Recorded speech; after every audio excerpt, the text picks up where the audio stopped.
อีตาโกศลบ่มดน้ำก่อนจังได้หอมแก้มมาสั่นเลยจังไดกระยาท่านพี่น้องป้องไปเฮา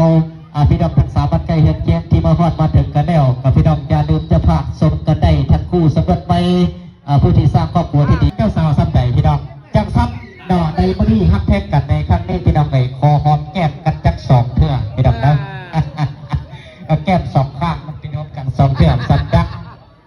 เอาจะทำมื้อนี้ก่อนนะเบิ่งสามัคคีไอ้ตาโกศลนับพอดสามเทื่อไหนเอาหอมแก้มกันก่อนว่ามันฮักกันซ้ำใดเท่งกันซ้ำใดในกันคือคู่นี้เนาะพี่น้องนะวันนี้เอาทั้งเจ้าสาวเอาหอมแก้มเจ้าบ่าวก่อนมาสั่นเลยเพิ่นมาแต่ไก่นี่เพิ่นมักเพิ่นจังมาสั่น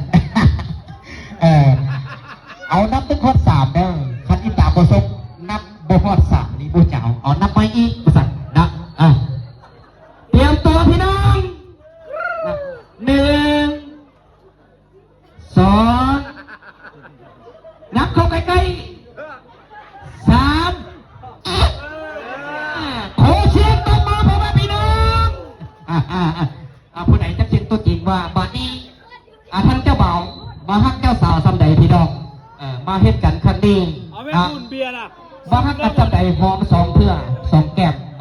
เอาท่านเจ้าบ่าวหอมสองเพื่อเจ้าสาวหอมเพื่อเดียว